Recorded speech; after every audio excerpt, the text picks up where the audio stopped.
Welcome to the second episode of L.I.F.T.S live from Beyond Active in Saudi. It's been an interesting few days. We had a fantastic dinner last night that I'm still kind of getting over. One of the things that did stick with me last night, and even today really, is that we've had so many conversations. I don't know exactly how many, but certainly recording probably around about 14 people. I certainly come here thinking that we've been doing these every week for such a long time, feeling as though you really understand everything about the industry and what's going on. And every time I speak to someone, it's very humbling that you think everything you thought you know, you need to sort of rethink and reimagine. And there's so many new things and new ideas going on and different perspectives that I think, it's a space where you continue to learn. But also I think on some respects, a bit like what Chris Clausen said, you've got to be careful not to sit back on your laurels and think you know everything when really you know nothing. No, that's true. And I think I'm actually going back after these 2.5 days, honestly chock full of information. I have to unpack it, digest it, but I think it's going to be really helpful and probably change some of the things I'm thinking about business in the region and also out of the region as well. Yeah, one of the things that's come up quite a bit is the Pareto principle. And one of the things I've tried to do after listening to a lot of these podcasts and interviews is come up with the one or two things that really will make a big difference, because you can get overwhelmed by so much information, and unless you can pick one or two things and really apply them consistently and successfully execute them, then it's been a bit of a waste of time. So that's really something I'm going to be doing on my economy plane seat back to England. Well, I have an economy window seat all the way back to DC, but this is fun. Well, I hope you enjoyed this week's episode of L.I.F.T.S, and if you do, then please share it with as many people as you can, because the more people that get to listen to this, the more that we're going to be able to continue to share this great content. Thanks for listening.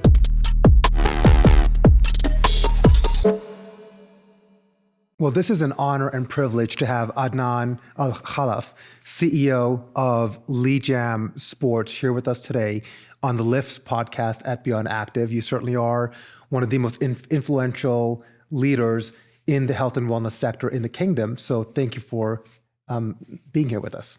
Oh, that's thanks goes to you guys and to everyone take the time and the plane to come to Riyadh to join us in this wonderful gathering of the leaders across the globe who are really making the impact on making a better offering when it comes to the fitness and quality of life.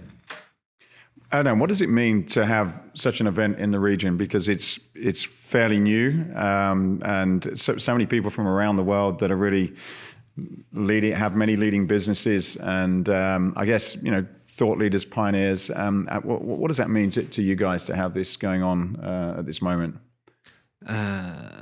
Seriously, last night I was talking about this point with my colleague, Dr. Badr Shaybani. He opened one gym before 20 years in Jeddah. And when I talked with him about the idea that Ross was thinking about of having the event here, we thought, yes, all the companies will send their sales representatives and sales management team so they can sell whatever they want to sell to the market.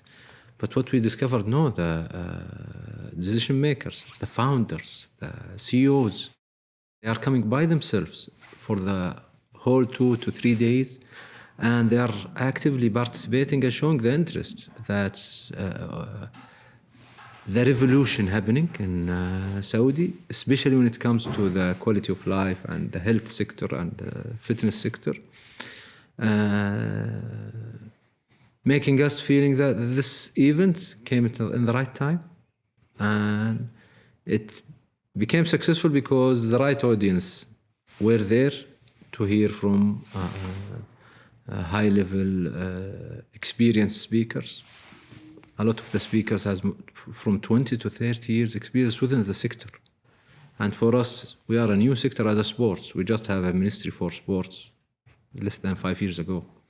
So it's really a privilege for us as people here in this country to have newly a way of government planning and government execution of the plan with the Vision 2030. And it's supported by the globe. People from the East and the West and from Africa to Europe to the States are willing to support and willing to contribute to this growth. So you a little bit feel it's a global revolution in one part of the world, and everyone is participating, some by their experience, and some by their attendance, and some by their unique products that they do have, whatever that's the products. So it's a feeling that's hard to be explained because it has too many areas that this will create an impact for the country and the region, and it's helping everyone, whoever is working in one economy, whatever it is, and having excellent product, but because of inflation or economic or political situation, he weren't able to grow his product. It's a good time to have his growth here or from here to somewhere else. So this is the feeling we got. It's not just about how to make the fitness industry in Riyadh or in Saudi is growing. No. It might be also something beyond this. And it's maybe linked to the new name of the event as Beyond Active. So we can think beyond the traditional transactions. Right. I think you're right. We were talking about this last night. We go to many events around the world. I've been for many, many years. And you're right. You get a mixture. You get some owners, whether it's from the operators or from the supplier side, and you'll get some leaders from joining certain events, but you very rarely get such a high level representing all areas. And I think that's quite unique. And obviously, everybody realizes there's something interesting happening here. Your brand's been in the market. You're a very established player. You have many clubs and very sophisticated. However, it sounds as though this is still the beginning of the journey within the region. So for people who have not been here and who are listening, give your interpretation of the timeline. Where have you come from? Where are you now? And what does the future look like? Yes, if we take the overall country, then I will talk a little bit about the company. And in the country, the sports used to be just the football here, and it's used to be sponsored by the government. So you will not see a private sector involvement there unless it's advertisements or sponsorship. And this has been changed, especially after the Vision 2030. That's where there was initiation of too many federations to support the other sports and to see how we can support the social sports or the sports for all, which is the non-competitive sports such as the football or the basketball. From there, we went into that in the late 90s and in the beginning of this century, we started Leejam. It started with local founders as investors and management team. And we grew from there till in 2018, we became the first company to be listed in the capital market with 130 clubs.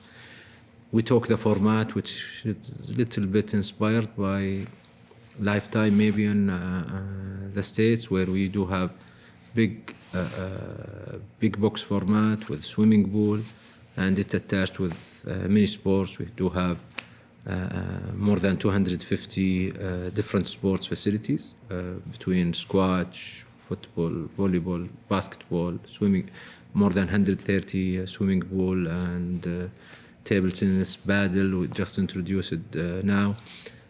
We estimate about 38 sports that we do have within our 180 clubs that's operated now. And because of the situation of this market, we are doing everything ourselves. So there is no specialized contractor. So we are doing all the engineering, the design by our team. We do have almost more than 300 employees working just in the engineering and departments. The same for the maintenance. The same when we said maintenance, both for swimming pools, for especially with our network, which is across almost 30 cities between Saudi and UAE. We are having almost 15 locations in UAE between Dubai, Sharjah, Ras Al Khaimah, and Ajman, both for male and ladies. And we introduced last year the junior, which is for the kids. So we are trying to cover all segments in this market. And because of the logistic needed, we are doing everything ourselves, even when it comes to the cleaning and maintenance. So we do have more than 1,500 capital of manpower who are providing the service of cleaning and hygiene within the clubs. We need to work on too many areas here. It's not like other markets. For example, you need to have a janitor to help in getting the dumbbells to its place after the workouts, or making sure that whatever cardio that you do have, it's clean, which is not happening in other markets, and it comes with a cost, and it requires specific learning. In general, it's a virgin market, but you have the burden of doing too many things by yourself because of that. The good thing that it's a young community, so it's easy to have new ideas and to implement it. So whatever takes maybe 3 to 4 years somewhere else, you might see it active here within the third month. If it's a new class, if it's a new workout, if it's a new brand that you are introducing as boutique or outside. So this might be look for the things that I think some of the listeners who's not from the country will understand what is different than other markets, maybe this part of qualification, and of course this will come to the trainers. So we are still dependent for the trainers from outside the country, expats, and they are coming from 3 to 5 years, because there is no freelancer in these markets. And even for the full-time trainers, you have to recruit them from somewhere else, and you have to wait from 3 to 6 months until they understand the culture and understand sometimes the language. So these challenges, I know, based on what we are seeing from our colleagues in the industry, it's not usually happening with other providers. The good thing that we have the ability to have the right talents and sharing knowledge with the globe. So we do have 3,000 full-time employees from 5 continents, 65 nationalities, which is really making us an international company inside Riyadh, and sharing that knowledge and values, regardless of the language or the countries that you are coming from. All of us are trying to seriously making impact on our people, which is either the members or the colleagues. And in this country, this is needed because there is few entities who's really taking steps toward that. One of them is the Ministry of Sport, but they do have a big mandate. We are trying to help in this area. And the support that we are getting from our partners, like what is happening today in Beyond Active, like what is happening with our partners from the technology, from the equipments, from the education. So with us, Nassam today are attending, and our friends from MERSA. It's really supporting and make it faster and doing it right from first time. You know, you touched on so many good points there, but if I could take a macro view and just go a little bit higher up, you talked about Saudi kind of being its own world. And in a lot of ways you are, where you are a little bit immune to what's happening in other regions. You mentioned like inflation being one. Yet at the same time, Saudi, I feel like, is also a bit misunderstood kind of as a country. And you're trying to change so much culturally. You're trying to progress very quickly. And I believe that, you know, you and the company and fitness are a pivotal role of that cultural shift. You are actually one of the things that culturally is moving forward. And there's a lot of areas I could touch on. One, you talked about women being able to work out and opening up clubs for women. You talked about, some of the music that you've kind of added. That's part of the cultural shift. But then even just working out, and fitness and the idea of going to the gym, these are all new concepts. How do you view your really kind of key role in being part of that cultural movement, here in the kingdom? Yeah, because I attended maybe the transformation of some other sectors in the past when it comes to the retail or telecom or for the Saudi and the region. When it comes to fitness, I agreed with our colleagues in the company that we'll not do anything based on international trends. We want to ensure that it's fit for what is happening here, because some of the trends, it's coming because they spent 20 or 30 years doing that thing, while we didn't start it yet. Yeah, if they are saying that it's the end of this type of training, and this is what is saying in the last research. But okay, in Saudi, still we don't have any research yet to see what is the movement. So we decided to invest in our data and in the interaction with members. The last big projects we had done with Ipsos last year, on understanding the habits and what is the preference. We discovered that to see how to improve the penetration and people changing their style and going to the gym. The key is not the facility. So it's not the number of facility. So it's not by opening too many facilities. You do have almost 1,500 or 2,000 gyms in the country now. And it's not about prices. Still, there is, in our express format, we are saying that your subscription will cost you lower than your cup of coffee. You can, by $1 a day, almost, you can have your access for 12 months. And it's not also about, let's say, the nationalities or the quality of the programs that you do have inside your gyms. It's typically or the time. It's typically that they don't want to do it. Yeah, that's it. We need to, since you are talking to them after the age of 30 or 35, it will be hard to put it as a habit. As you know, the habits are started from the early age. That's one of the things that we are working in here. That we invested in Arabic content, to have a podcast, to be active in all of the touch point with members, to make this awareness. Okay, if you don't, the gym is not to build muscles and to become a bodybuilder. No, it's to live a normal life, not to live the athlete's life. This is a new for the community, and we need to work according to that and to see how to motivate the members. We dedicated more team now for the follow-up of using your membership instead of the team who's doing the renewal and sales. Okay. And we noticed the difference.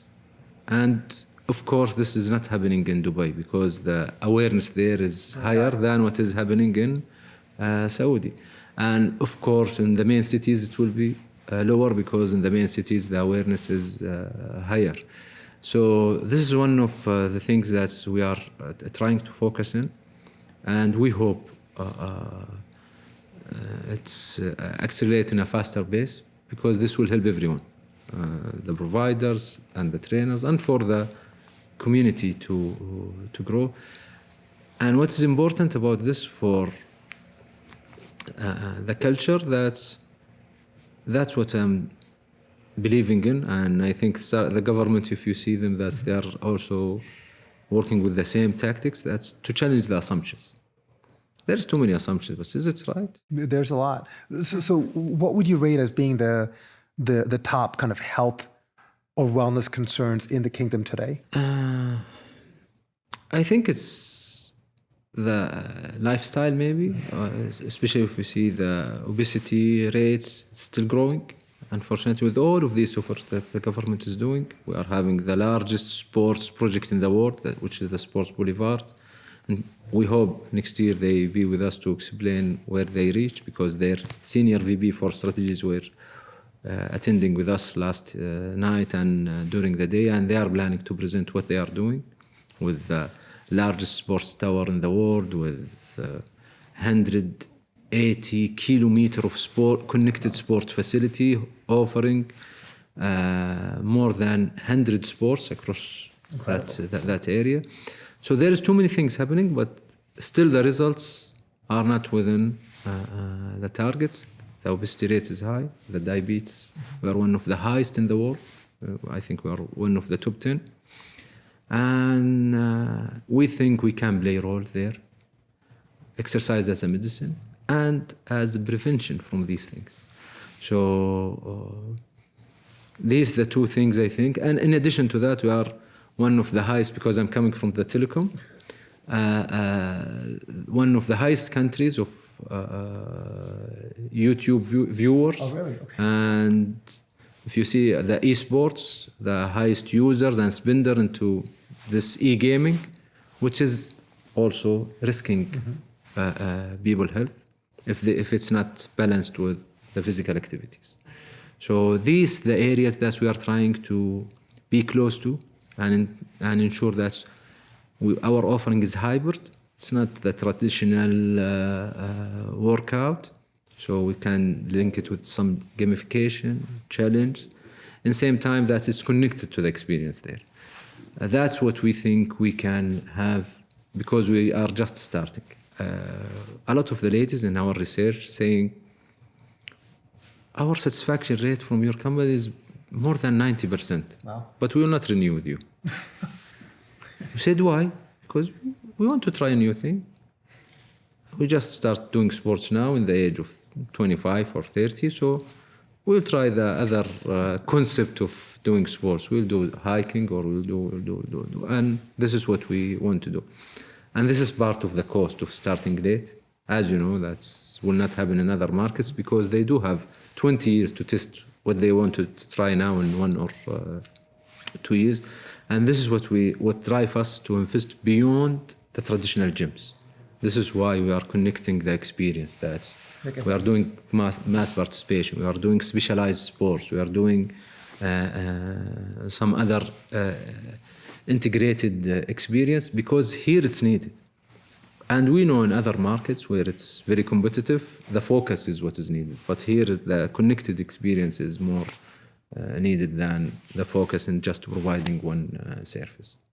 So our final question, Adnan, for people who are thinking about coming into the region, doing business, you guys work with many different organizations and you have a lot of big partnerships and investments. What are some of the key things or key advice that you could give to people that are thinking about coming here that are not here yet? Yeah, as you know, I'm from this country and I love my country. And in the same time, we are part of the world, and we do know many people who build their success across the globe deserve the right advice. So I attended, especially when I was in the Chamber of Commerce and helping in many committees, the international investors, that don't rely on what you are hearing in the media. Both medias. The media who's promoting the country and the media who's saying bad things about the media. Try to see by yourself. Come and see by yourself. Second, don't believe that you need someone in the middle to do the business. We do have too many stories here, and I can name it. Some of it here in the fitness and sports industry, and they are with us today and yesterday, and some of them ex-friends in the retail sector, where they can buy themselves with 100% ownership of their equities, and now they are head-to-head with either locals or people who had a JV with others.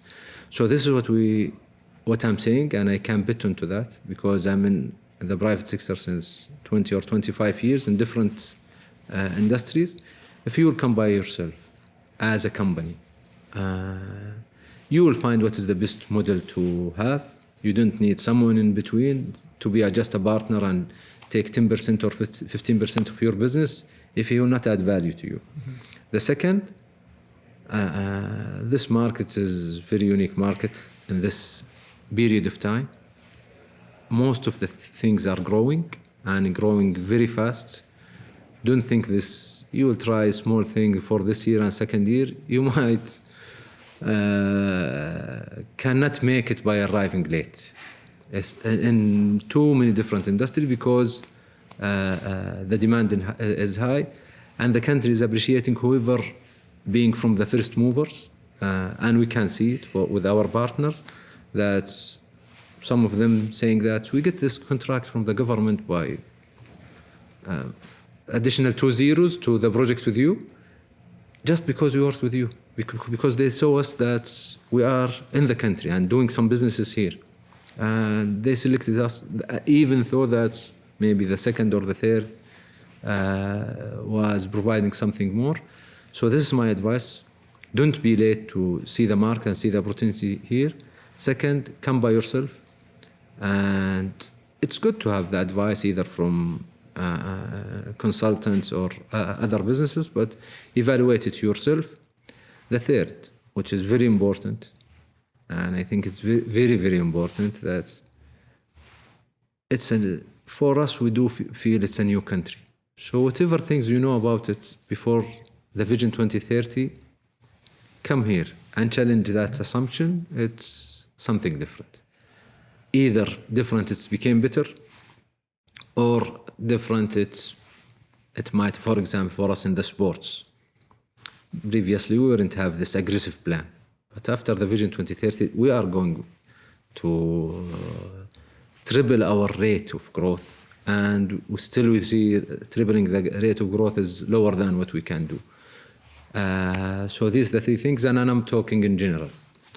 In the fitness, of course, this is what is happening, and I'm talking about the overall community, and we cannot deliver and achieve the Vision 2030 goals and objectives without too many entrants to the market from the qualified partners. As you know, that there is many directions that come to grow the population. And of course, this will be at least doubling or tripling the expats in addition to our growth of the locals. The same would happen for the growing the economy for all type of businesses. So we don't think that anyone will compete. We think that they will help to grow up the industry and speeding up getting that results and growing from there, inshallah. Adnan, thank you very much for your time today. We appreciate it. I appreciate your attendance to our event here in Riyadh. It's really helped to make it into the next level, and hope to see you coming here also for other events. We'll be back. We will. Thank you very much. Thank you. you. Thanks for having me. Yeah. Thank you very much. Thank you. Lindsay Madden-Nadeau from Red Sea Global. Welcome to this episode of L.I.F.T.s podcast at Beyond Active. Thank you. It's great to be here. But we are really excited to have you. For our audience, which is primarily in the fitness, wellness, and healthcare industries, why don't you kick us off by explaining a bit about Red Sea Global? I first came across Red Sea Global through an Equinox press release when they kind of talked about their second hotel location. They have one in the Hudson Yards, and they're opening up a second location in Saudi. And then I saw Red Sea Global come up. I had not heard of you. I did not know what you did, but I thought this was really interesting. And then here you are speaking at the conference today. So if you could tell us a bit about what the organization does and what your role is within the organization. Sure, great. So Red Sea Global, we are a developer, and Red Sea Global was actually born originally as 2 individual giga projects. So they're 2 of the most ambitious giga projects for tourism in the kingdom right now. And there were 2 individual projects, one called the Red Sea Development Company, which was developing one phase of the Giga project, and there was another called Amala, which was developing the second phase of the Giga project. And each of them had, it was a mandate to make sure that all the Giga projects in the kingdom had a very unique selling proposition so that there wasn't a lot of overlap. And so these 2 destinations that I'm going to talk to you about, in 2022, we actually had a merger of two of those giga projects, and that's when we became Red Sea Global. So who are we as a developer? We practice responsible tourism and regenerative development. So what does that mean to us? Well, we have a variety of different initiatives, all rooted in people and planet, and I can genuinely say that we're doing this and we're doing it really well. Our ultimate goal is really to create new standards in responsible development and tourism. So that means environment. That also means being in alignment with the vision of 2030 for the kingdom of creating this thriving society. So a couple of examples just to give you, explain our commitment. We have over 150 people on our sustainability and development team that are literally at the forefront of all conversations. So that's something that, as you can see, it makes me smile because it really shows our commitment to the environment and to people. We also, at each destination, have created caps on on tourism. And so each destination is capped. It's also, how we develop and how much land we actually develop on. We don't overdevelop, so there's no risk of over-tourism. And one of our other commitments is that when any of our operators that are being signed with our hotels, they sign through their HMA an agreement and a commitment to practice regenerative practices with their operations, and our team are actually there to help guide them through that. So if they're not fully versed in sustainability, we are there to provide them with the guidelines. So it's really this regenerative model that is coming from every single angle. So something we're really proud of. Just for those who don't know, how do you define a giga project? Well, we have two giga projects. To put a little scale behind our giga projects here is Red Sea Destination has a mandate for over 28,000 square kilometers of land. That is over 2030 plan, but also into 2050. So we're developing anything from small coastal villages to desert escapes to pristine, remote properties to larger cities. So that project itself is incredibly vast. Our other project, Amala, is set over 4,000 square kilometers of land and is for individual master plans. And so, as you can see with the scale, those are two gigantic projects. A lot that comes behind a giga project too is the amount of investment that goes behind them. So Lindsay, you've put a lot of thought and effort into bringing in some really key brands. You're working with Red Sea Global. So what does wellness mean to Red Sea Global and across all of these mega projects that you're working on? Right. So that's a really great question. Our roots is in regeneration. And so the regenerative model, when you look at it, it's already, wellness is a core foundation there. It's people and planet. And so wellness is a core consideration across all of our projects, whether it's a destination, whether it's what we're building, and how we build it. It's about, our people element. So that involves our operations, our guests, but also our talent. And so wellness is really a core consideration across all of our projects. We're developing new standards in responsible development and construction methods. We have incredible wellness operators, like I've mentioned, and we're really investing wellness. With the vision of 2030, we are the giga project that is deeply rooted in wellness as Amala. We also, as a developer, we have an incredible employee well-being program called Haya that has a really high utilization, and there's just a constant evolution there of what colleague or wellness means. And then there's also the educational component, and part of the mandate is to something we call Saudiization, to get 50% of the workforce, working, which is, you become a mentor in your position.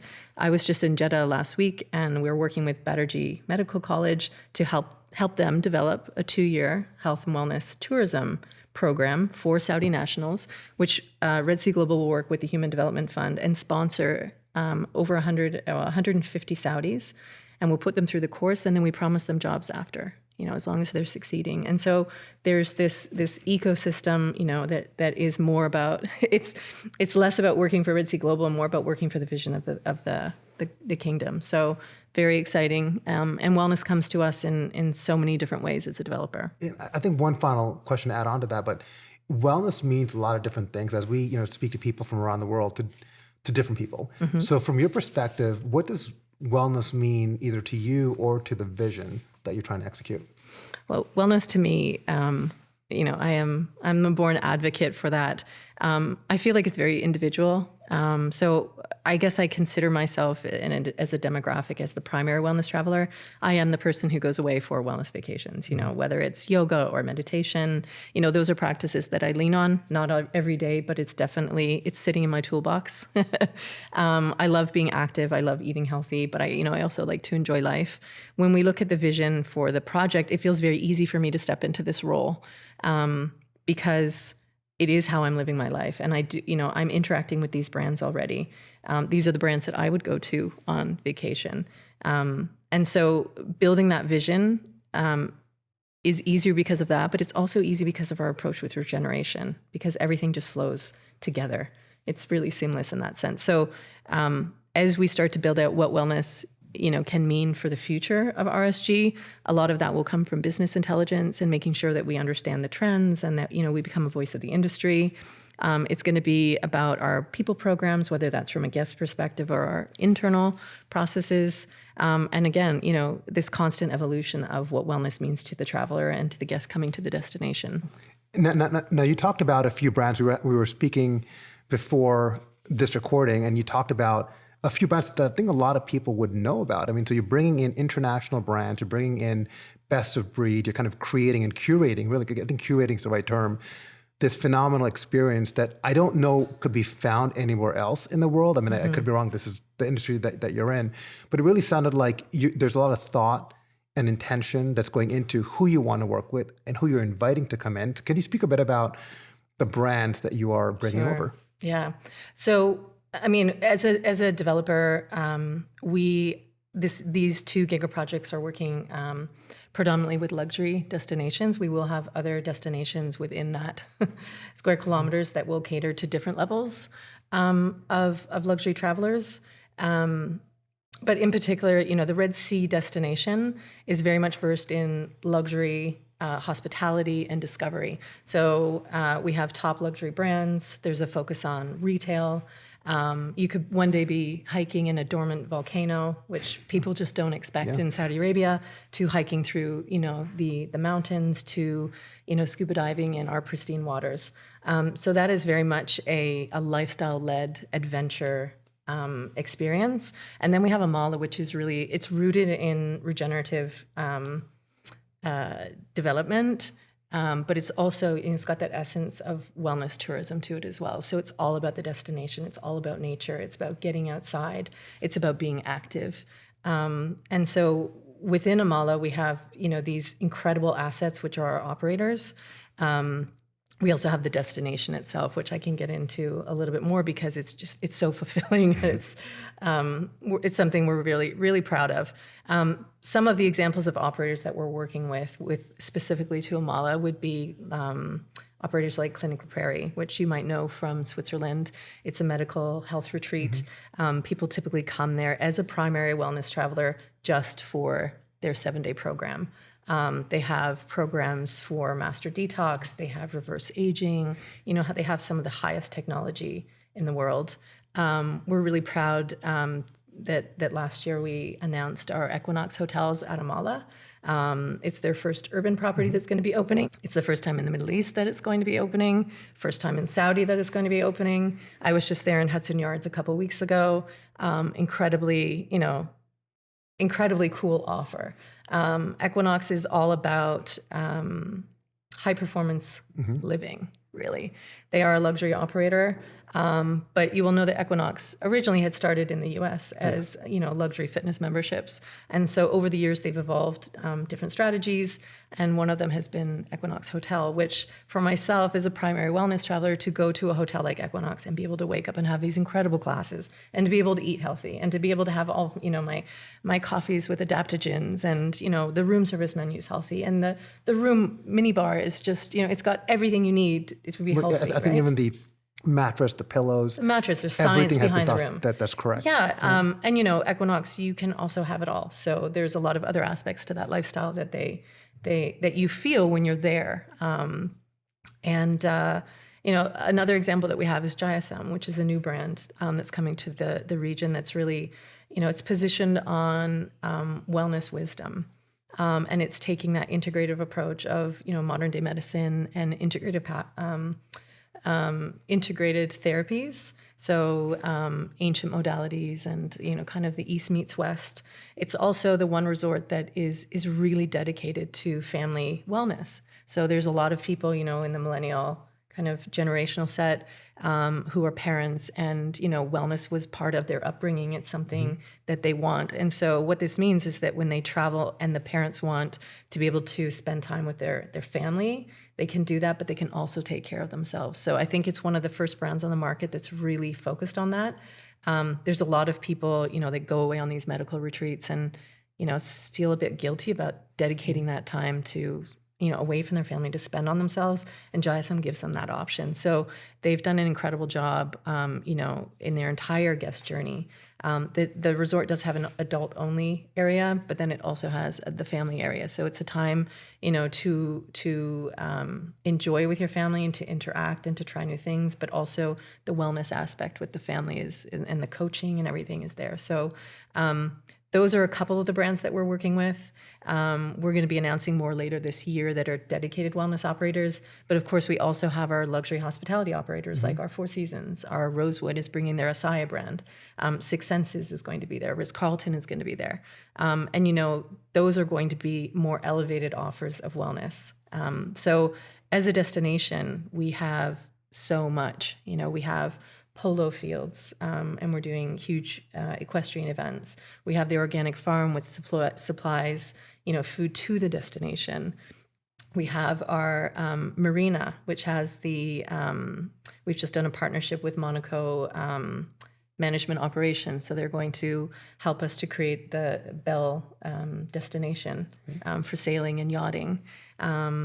We also have another partnership which we'll announce later for sailing, which is an incredible opportunity. We have the wellness route, which is really, it's the heartbeat. We've got the heartbeat of the destination. We have these incredible assets, and then nature is our greatest asset at this destination. You've got the mountains in the background. You've got the sea there. It's that Riviera lifestyle. We have residential. But I think it's important too for the audience thinking about Saudi Arabia. Most of the people who have not been to the country think about Riyadh, they think about Mecca, Jeddah, like these big cities. They don't really view Saudi Arabia as this nature destination. And you and I were speaking earlier about where it's located. So maybe just for the audience, just walk them through the geography and people have heard about the Line and Neom, but where do your properties kind of fit in? So we sit further south down towards there. So we've got Amala as our first project there. That would be Red Sea destinations up towards Jeddah. On the visual impact, like I've seen some stuff online, and like just looking at some of the imagery is like almost space age. How do they approach? I don't know the best way to sort of describe it, but like how this looks and comes together compared to what you would probably see in other parts of the world. There's such a solid process from our approach with sustainability and environmental. They're working with our master planners to be able to respect the environment and to make sure that we're building with the land. And I think that's something that we've done really unique. If we look at Dubai, we have the Palm Island and Palm Jumeirah, and it's very much built, as a man-made destination, whereas everything that we're building is it's already existing. Shura, which is one of our Red Sea destinations, I went to it the other day, and it's great to see that things are starting to move so quickly. And one of my questions to the construction team was, is this man-made? And they were like, no, it's not. It's all natural, and it's one of those destinations where it's by the time everything's in place, it is just going to feel beautiful just to be there. And Amala very much the same way. Sometimes it's difficult to visualize it when you're seeing all the construction happening. And so we've got these incredible master planners. We're working with some of the best people in the world. We're working with Big as a master planner. We work a lot with Foster and Partners, who have come up with some incredible designs that you've probably seen. John Hay is also doing some of our key. He did Clinical Prairie. He also did JSM, and he's doing some of the others that we'll announce. And these are some of the top architects and designers in the world. and we have access to that, and that's really also going to make us, a huge differentiator to other projects. Do you think? I imagine some of the people working on these projects, like architects, like it sounds like it's a dream come true for them to be able to sort of have something where they can just go at the wildest ideas. Is that a little bit what it's like, where it's almost like sky, or beyond sky's the limit with what you're trying to achieve? Yeah, and every project needs to be feasible, so we also need to think about that. But Saudi Arabia in general, I think, is setting new standards in sustainable development, responsible construction, and sustainable methods on how we build. With Red Sea Global, we build with LEED Platinum, which is the highest level of construction that you can possibly have. And we've been able to achieve that in our first 3 assets. So that's something that we're also really proud of as a developer. And, I often say that, in some instances, I feel like we're almost the Tesla of developers, because, we are kind of paving the way and setting new standards. And, we want to inspire the rest of the world to do that as well. Fantastic. Well, thank you for your brief overview. Is there anywhere we can go, or people are listening, if they'd like to see more about some of the things that you've been talking about here? Where would you recommend? Yeah, we've got our Red Sea Global page. We also have our Instagrams. We're very active on LinkedIn. Our CEO, John Pagano, is a big star there, so you can see a lot of our press releases are put through there. And we're out and about globally at different events like this one at Beyond Active. We're going to be in London in a week's time at the World Spa Wellness convention. And yeah, you can see us moving around. Great. Well, Lindsay, thank you very much for your time today. Thank you. Great. Thank you. Great to speak. Herman Rutgers, ambassador and co-founder of EuropeActive. Thank you so much for joining L.I.F.S here at Beyond Active. It's my pleasure to be here. We're excited to have you. Great event, and I really appreciate you guys doing this, because I think you help to educate our industry, and very thankful for that. Is this the first time you've been to Saudi?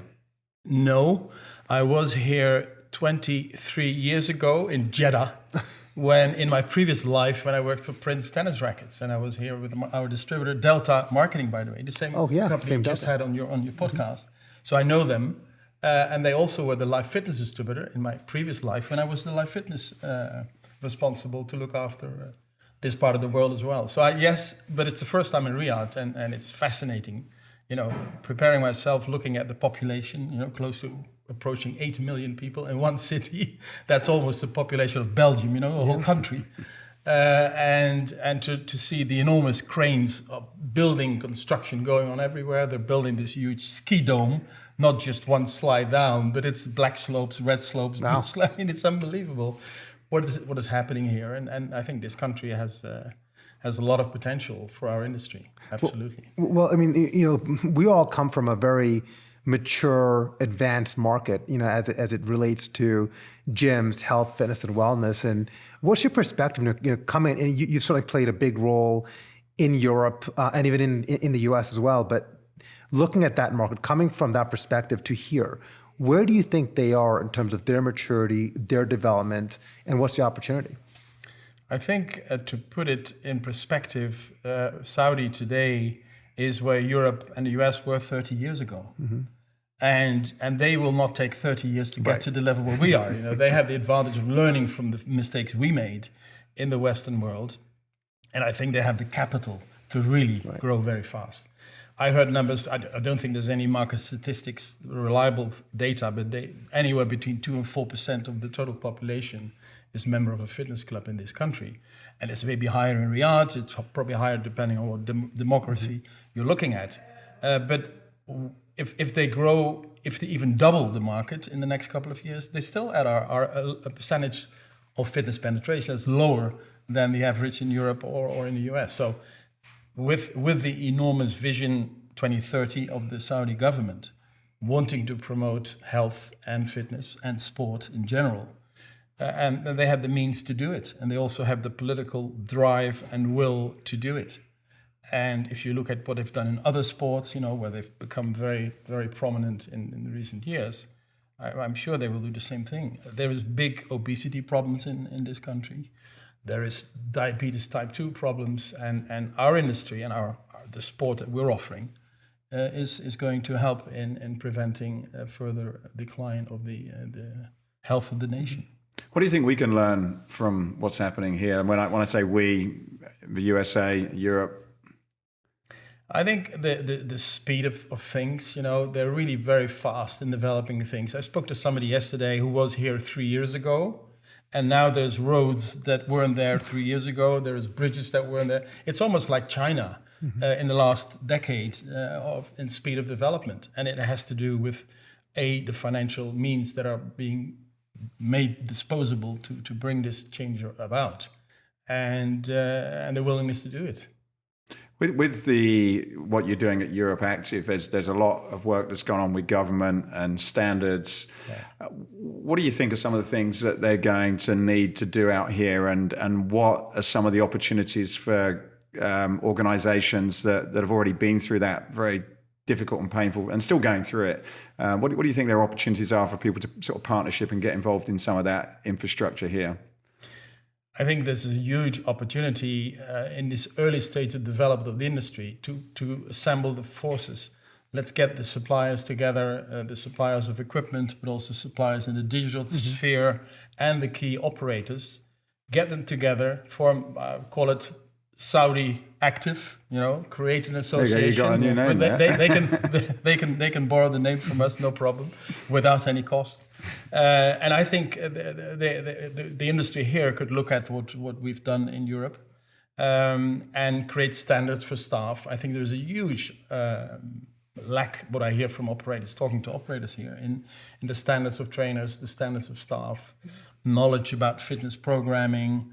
So we could really help to lift the bar in terms of the education. And I think an event like this, providing education, providing examples from outside of the country. And they don't have to replicate everything we've done in the US or in Europe, but they can emulate it and adapt it to the local needs. And in talking to the key operators here, we visited some clubs this morning again, you can see there is an enormous desire to learn and a desire to learn from what's happened outside, and then of course translate it to your local needs. But I can say that EuropeActive is more than willing to help and assist in that. And I would, let's say, the audience that is listening and viewing this from Saudi, come to the EHFF on April 10 in Cologne, come to FIBO, and we can talk and we can really sit down and see how we can help. But I think it's the leaders in this industry that need to put their heads together.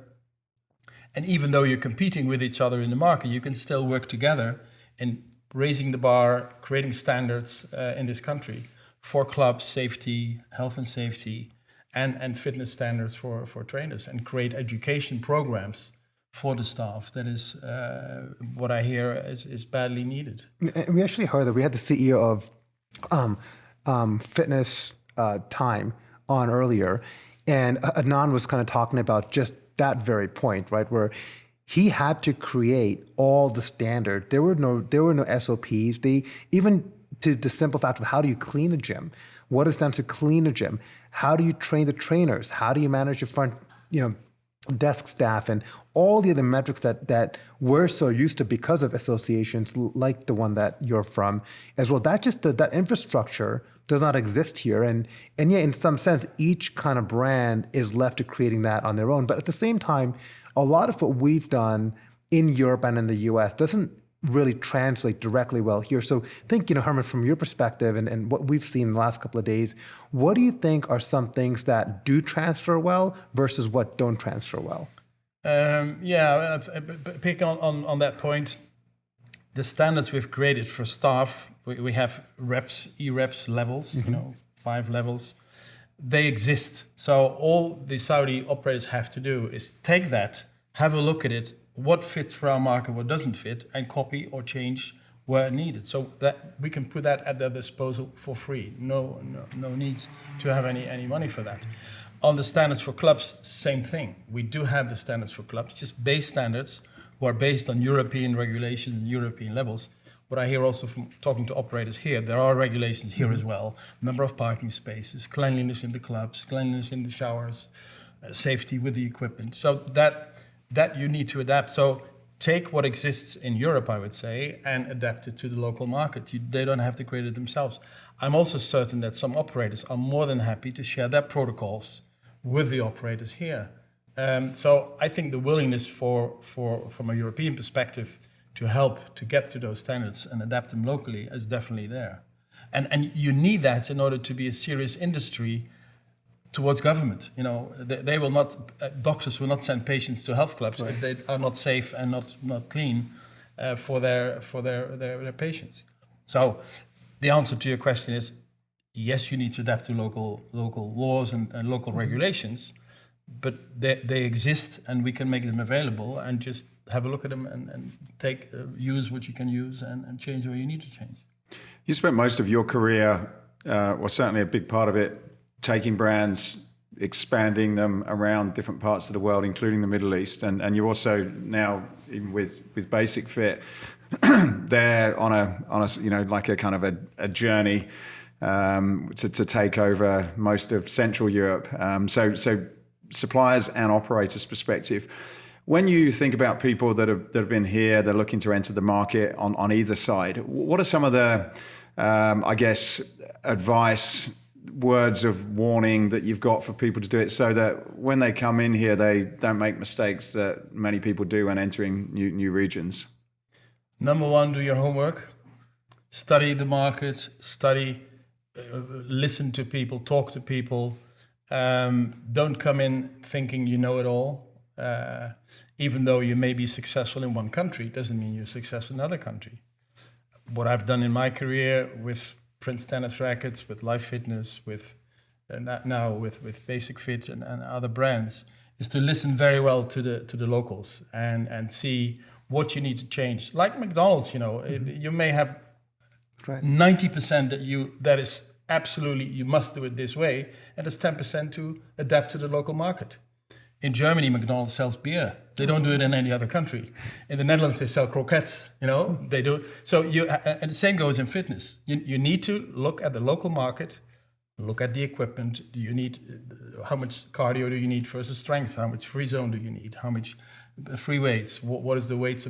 This is all different in every market. And so the answer to your question is, be open, listen, do your homework, and prepare and talk to the locals to know before you come in what the market is demanding. And then when you go in, you need to change as you go.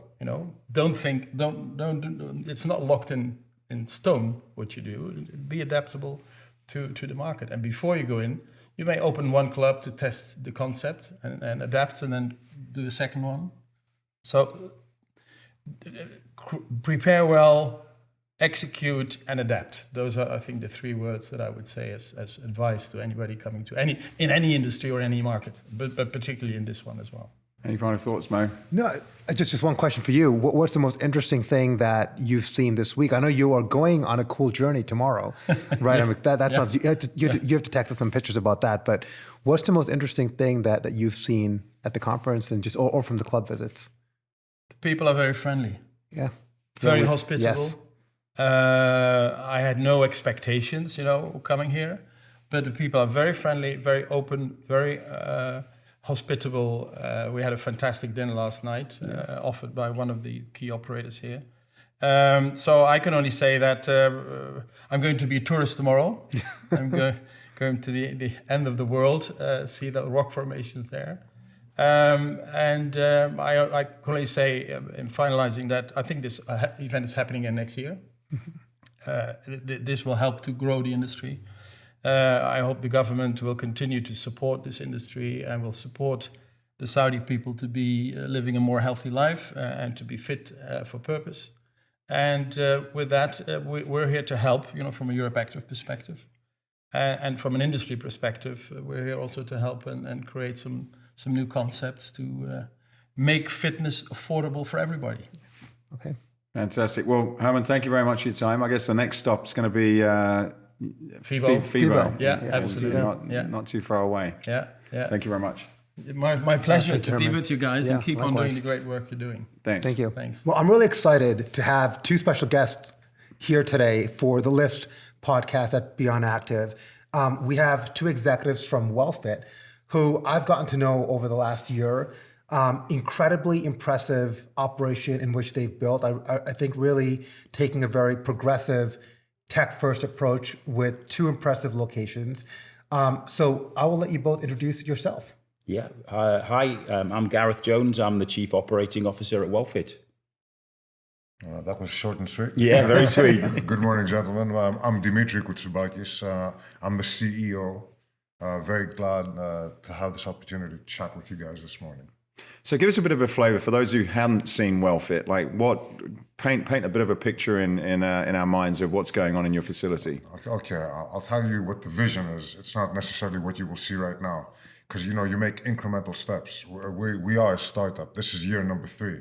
So you start off with step 1, incrementally make improvements. You're going to step 2. We've got 3 what we call giga clubs. So when I say giga clubs, you got to imagine that the babies begin at 65,000 square feet and they go upwards all the way to 85, 95, 100,000 square feet plus. So why so big? And that, that enables me to answer the vision. So imagine disaggregating the main Olympic events. Like if I say, you grab an average person on the street, say, Olympic Games, give me some sports. I'm hoping and thinking they'll say things like athletics, so track and field is going to be there somewhere. Swimming is going to be there. Gymnastics, martial arts maybe, and those are the big 4 pillars. So the way we look at it is we want to commercialize and have entry level for everyone. This is for mom, dad, the kids, the family. Imagine a country club kind of membership model, which is for everyone, all the way. And when I say for everyone, the inclusion spans anything from, you could be a professional athlete, you could be an enthusiastic amateur, you could just be an ordinary family wanting to embark on a life that is healthier, fitter, let's get active, let's do some sport. Yeah. And what we do is we disaggregate all these sports and imagine then a one-stop shop. So imagine an athletic country club where you could play tennis, play football, do triathlon, swim, do gymnastics, do any of the Olympic martial arts, all the way from judo to boxing, wrestling to jiu-jitsu, all those. At the same time, is it a gym? Yes, it's a gym. So the way I like to think of it, from yoga to Zumba, from Brazilian jiu-jitsu to athletics to swimming to all that stuff, commercial grade, offered at premium world-class service levels, but not elitist. It's affordable, it's accessible, it's made for ordinary people to actually belong. I hope I haven't waxed too lyrical, but that should give you an idea of what we're trying to do. We had a chance to tour. I think you were on some tours as well with some clubs here in Riyadh, and they have clubs, very similar to what we're used to in the US. You've got your high value, low price. You've got your luxury premium category. You've got your mid-market clubs. But something that I noticed that was missing are these more country club wellness facilities. And in the US, there's a couple. There's some regional ones like the St. James, which is close to me in Virginia. You've got Lifetime Fitness, which is all over the country. And I think, Dimitri, when I heard you kind of explain what Wellfit is about and what the vision is, it really sounds like you are more closer to a Lifetime type of facility, maybe even going a bit more beyond that, and less of a gym. Like, let's just say we're used to an Equinox or a Planet Fitness. I think you're more of the club, right? I think the only appropriate answer is bingo. Yeah, look, first of all, Lifetime Fitness, it's a lifetime benchmark for me. So I aspire to that kind of I'm talking about P&L performance here, but I'm not only talking about that, I'm talking about the vision, the way they do things. So yes, we're more in that league, and that's our positioning than being something like a gym. Although the interesting thing is that we like to think that we're competitive in every sub-segment of what we do. So if I say one pillar of what we do is a gym, and I'm talking, you'll find very large scale gyms that have integrated components such as, am I for bodybuilders alone? No, but I love them too. What about CrossFitters? Yes, we love that too. So you'll come into our gyms and you're going to see an entire Olympic weightlifting area. There'll be a powerlifting zone. There'll be what we call the athlete zone, which is for functional training. Yeah. Those communities of trainees have nothing to do with they don't resemble a bodybuilder. They don't resemble your Insta crowd who are, perhaps using your posterior chain booty builder encampments within the gym. They don't resemble your ordinary people just trying to get some resistance training. But we're like the United Nations of all these things. We want all these communities, and we get these communities living side by side, not only without any animosity, but with an esprit de corps, if you will. Like everyone is a happy camper training in the same location, even though they're doing totally different things. And that's my aspiration. I want your triathletes after their workout at the same breakfast table, high-fiving each other. And right next to them is a table full of CrossFit types, And they're not busy harassing each other about who's the fittest kid in the room, right? They each distinctly and separately love what they're doing, and they come and they do it at Wellfit together. Yeah. That's the kind of vision. Yeah. I'm not aware of anyone doing quite that. No. Yeah, I'm just curious. So, when we, again, look, when we are speaking to people and touring the clubs, a lot of them felt like that model doesn't work in this region. That's the feedback we've heard, right? People are saying that this country club kind of model that is very popular in the US and in other parts of the world doesn't work here. So why do you think this model will work for you? I think it works. I mean, we're 60,000 square foot up to 100,000 square foot. And I think eloquently there, Dimitri's explained, there's so much going on under that roof for everybody. So there's so many different customers that you can capture to kind of come into that. We always said that people, maybe there's not enough innovation, maybe there's not enough kind of let's go for it. And I think in creating Wellfit, we wanted to be in the big box space. We didn't want to be kind of in that ocean swimming with everybody else around the franchise, the maybe 1,000, 2,000 square meters. We wanted to go big or go home. And I think at Wellfit, where we are so big, we've then captured that. And I think it's just confidence and belief in what you wanted to do. When we met each other, and we didn't know each other before we met, maybe we were LinkedIn connections briefly. However, when we met each other, there was a synergy that two executives came together, similar age, different backgrounds. Dimitri's an entrepreneur and a professor by trade. I'm a grunt from the industry for 30 years. But what we brought together was a vision of creating this kind of world-class space for every kind of member and every type of user. And I think you just need imagination. Yes, you need the support, you need the backup, you need the capital. But when you get that capital and you get that support and backup and you've got that passion, then that's expressed in Wellfit with the three big box sites we've got now. So how do you get that? How do you sort of bring that huge vision? You call them giga projects, and we're just talking about the Red Sea development as well. How do you get that ambition, that dream, and combine that with the reality of, look, there's got to be people coming. You've got to deliver this project. I know there's a lot of success stories, but there's also a lot of failures where people don't get that right. So when you're approaching this, and they're way bigger than probably anything that's been seen in the region in some cases, and in some cases around the world, what are you using to sense check the size of your dream and making sure that you're actually going to deliver a successful business? Oh, wow. That's a tough question because so many stars have to align for this to work. Yeah. Right? And I'll tell you, it all ultimately has to do with intuition. Yeah. We're not going to sit here and tell you, well, I'll tell you what, we went forward with a multi-million-dollar quantitative and qualitative marketing research exercise, and we identified these needs in the market, and then we addressed them. That's nonsense. That's not what happened. You begin with a gut feel of what you think is missing in a market. And I'll tell you outright, my initial insight goes all the way back to 2012, 2013, when my first entrepreneurial exercise in a very, very similar kind of thing, a giga project, let's call it, right?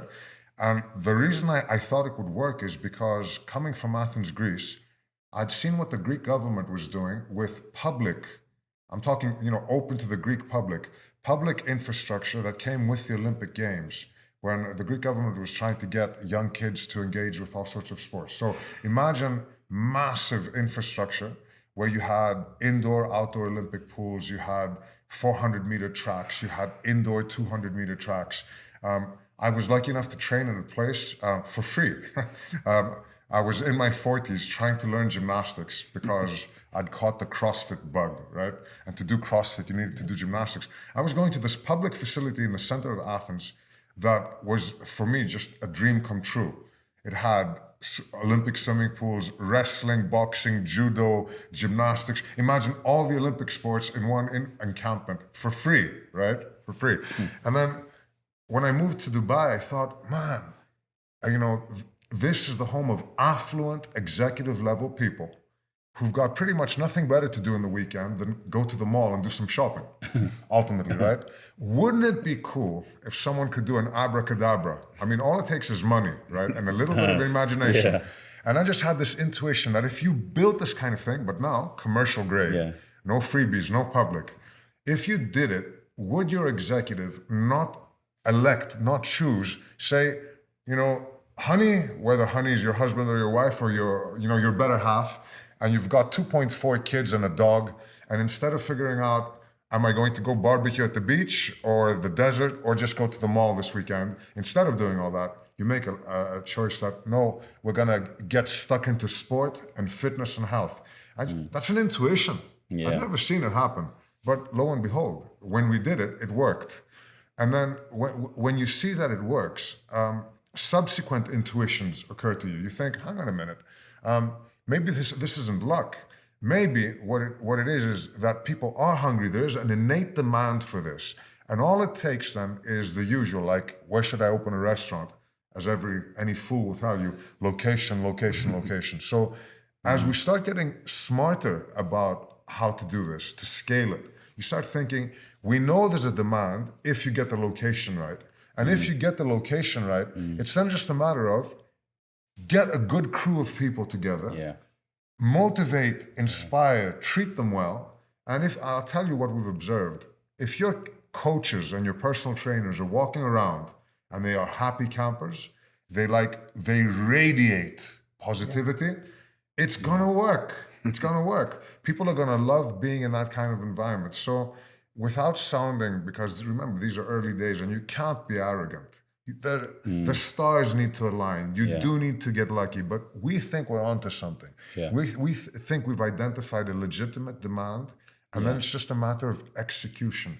Can you get good people, starting with your trusty COO and going all the way through the chain of command and all the way to the last coach? Yeah. And if you could inspire those guys to see it the same way, I think it'll work. Yeah. How have you been able to transfer that passion and that vision to investors? Do you see in this region there is, it's easier, it's harder, there's more likelihood of people taking a risk? Like, how would you summarize the investment to support these type of projects here? I'll answer in two parts because I think Gareth has insight into that as well. Look, with full transparency, what I see, there's two very distinct categories of investor. There's a more cynical investor who's all about internal rate of return. Show me, we're talking about the financial perspective. These are not necessarily people who love the industry or into the lifestyle proposition or any of that good stuff. They're coming at it from a business opportunity point of view. They say, okay, this is about return on capital employed. Pick your financial metric. Here's my capital. What's my cost of capital? Ergo, I need the following internal rate of return. I'm thinking about payback. I'm thinking about maximization of capital. And that's all very well and good. And you see a lot of that happening, yesterday, some of the presentations, they're the epitome of that. You get chains that say, there's 1,500 clubs today, and by the end of next year, we're going to be 3,000 clubs. Yeah. And Gareth and I are listening, and it's freaking us out. I don't want 1,500 clubs, So part B of my answer is, the second category of investment is, how shall I label them? Where the love lives.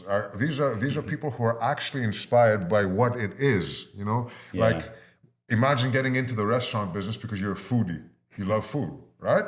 Not the same thing as getting into the restaurant business because you think you're going to make a buck. There's nothing wrong with wanting to make a buck. We're all capitalists here, right? This is all very well and good. We are aligned in the second category. We are blessed in this regard. So the financial backing that Wellfit has is very much in the we are here to do good. Yeah. Right? We're a force for good in this wicked world kind of thing. We love what we do. Yeah. We're about. I mean, we propagate happiness, don't we? Happiness, health, fitness, wellness. Yeah. We love what we do, and I like to think that I'm an ambassador of that. Yeah. I mean, I practice what I preach, and I insist that my team practice what they preach as well. And we're lucky and blessed that we really do have, and I'm not just making this up. Our financial backers are exactly that way inclined. So there's two very distinct categories. And that's why I don't think you'll ever hear Wellfit telling you about how we want to open the 1,000th club. We want a handful, but they have to be excellent. Yeah. And they have to be excellent when you ask my employees, and they have to be excellent when you ask my members. Yes. That's my thing. Mr. Jones? It's very simple, So you have these now, your first club, which is about 3 years old, in Dubai. Yeah. You recently opened up your second club in Sharjah. That's the third one. That's the third one, yeah. Okay, so you have two, we did an acquisition in the middle, which is Meydan. So that was a takeover, and that's number 2. We've just refurbished that. It's been a 12-month program. And then the third one was the Sharjah one that opened on the 1st of December. So you have 2 in Dubai and one in Sharjah. Yeah. This model seems unique. What do you and I know you don't want to have 1,000 clubs, but do you think this can be replicated in other parts of the region? Absolutely. Absolutely. UAE is a big country. It's relatively big. It's 7 cities. There is obviously the GCC, Saudi Arabia. One of the reasons why we're here at the conference is to listen and engage and check out what's happening. I was here in the region for 10, 11 years opening Fitness First Middle East clubs, so I know the territory very, very well. It looks easy, but it is hard. And I think the blend of the team we've got and the experience and the shareholders and the backers that we've got, we will make the right decisions for the business about how we kind of come into other countries outside of the UAE. But as Dimitri says, this is pure love and passion, and we want excellence in those clubs. We don't see this as a 1,000 club.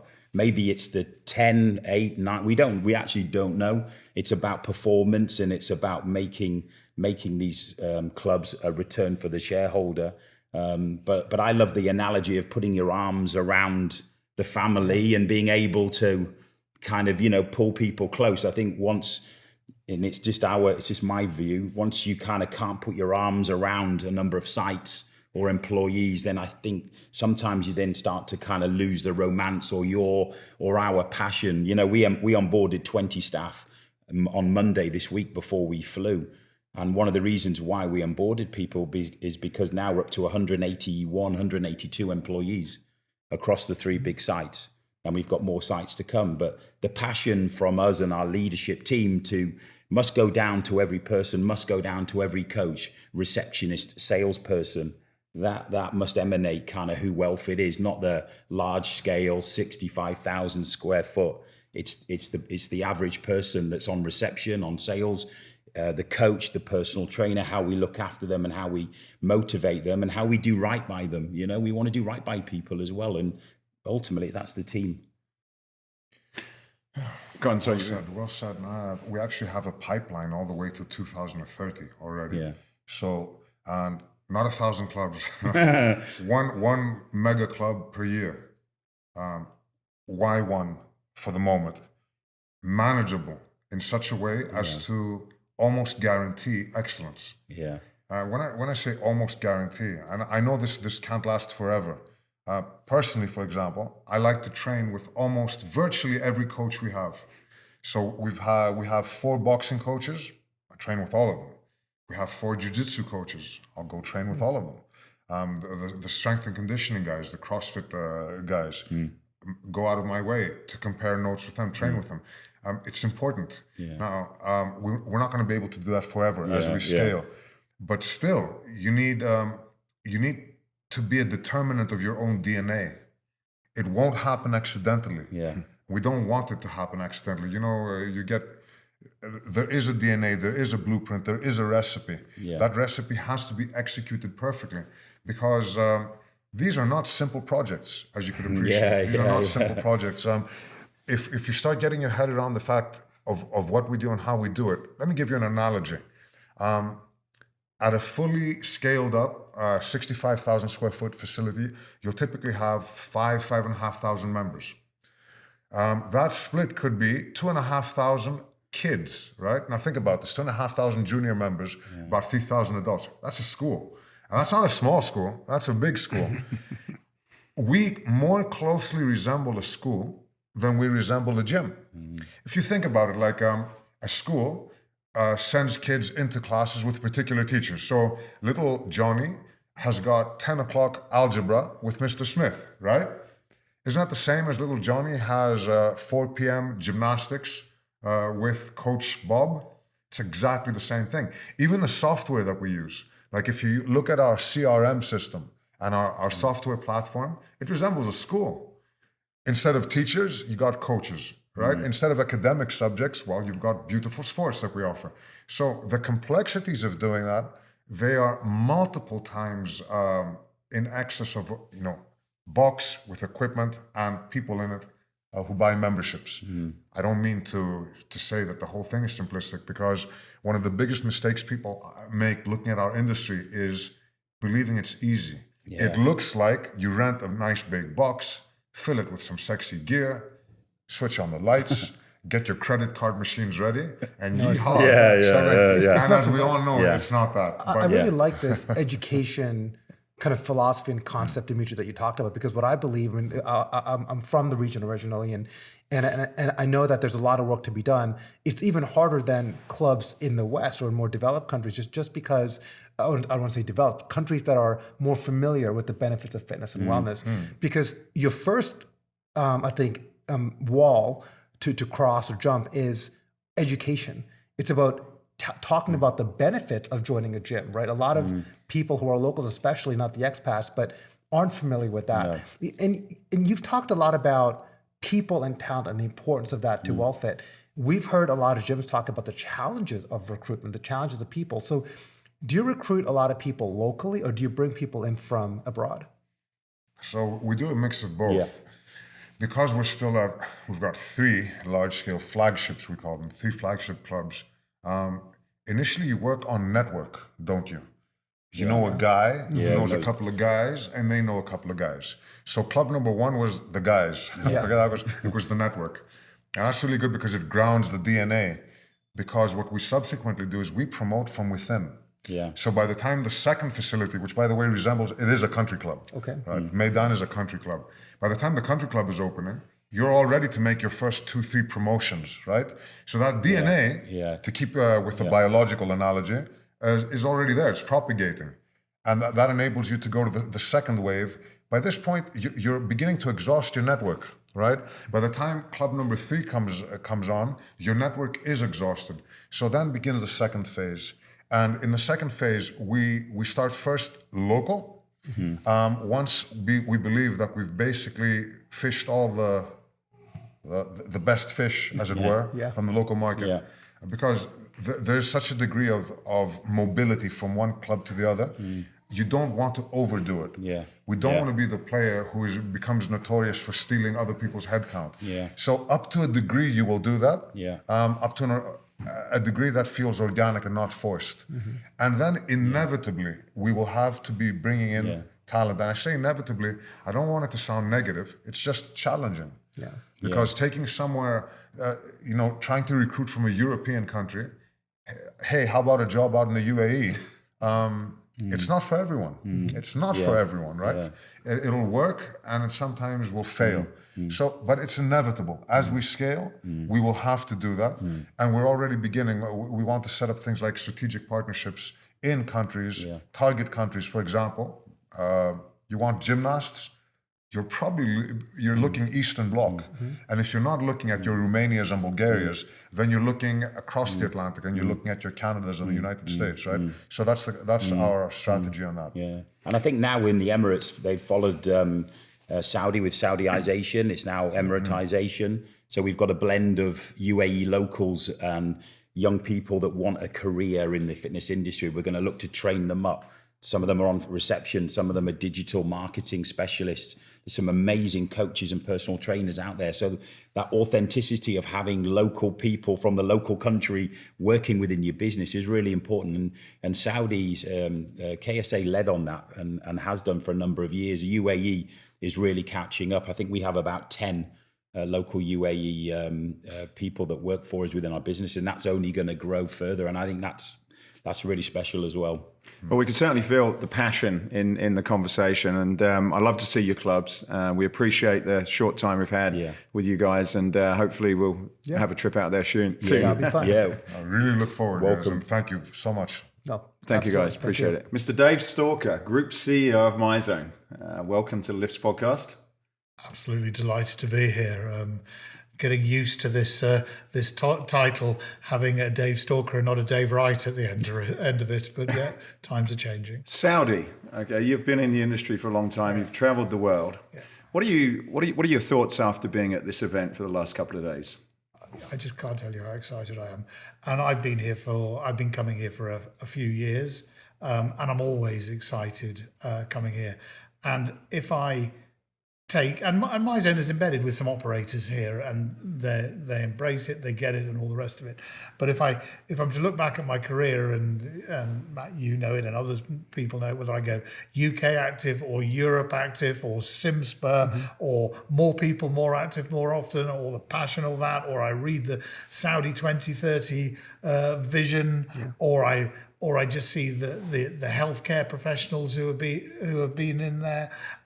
Look, it's like what happened in our industry across the globe at such high speed, and such an opportunity for me personally to move from the fitness to health delivery partners, which we're trying to do globally. If we want to be recognized by the World Health Organization, we've got to do that. And we know everyone is trying to do that. I honestly believe this region, because it is so anxious to make a difference in how it is structured, will be the one we will lead and follow, and we will lead and follow, but hopefully they will be part of it, because the kingdom will do an awful lot within its bounds and within its borders and across the whole Middle East region.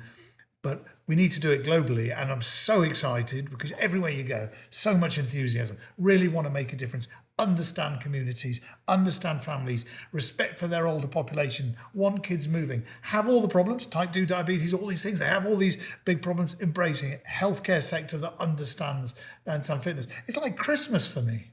Yeah. It's like Christmas for someone who's been banging this drum. Well, look, I think when I look at some of the brands, and I certainly view MyZone as being one of them, there's some brands that have had to first educate a population before you can embrace the brand. I think about heart rate training going back, several years. Polar is the one that really comes to mind, and Polar had to do a lot to kind of educate the endurance field at first around the benefits of heart rate zone training, why wear this wearable, and use it as a way to train. MyZone to me is this next kind of evolution, because you really gamified heart rate training, and we were talking in the car ride back from last night.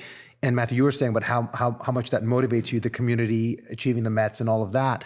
You've had to do that. And then more recently, you think about what Whoop and Aura have done for HRV and educating HRV training and recovery.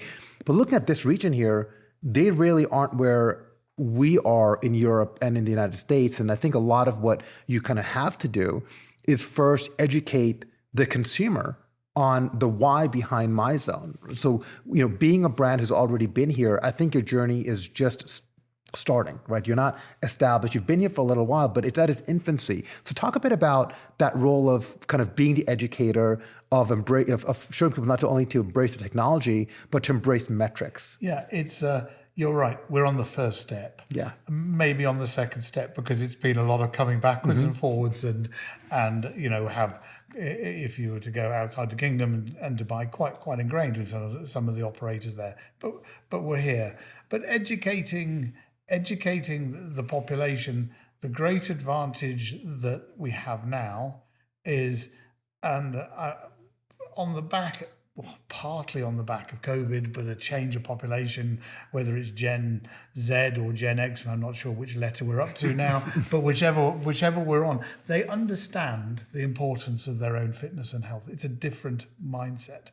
And because of the power of massive brands, Apple and people like that, they understand heart, the importance of heart, not necessarily the difference in zones and all the rest of it.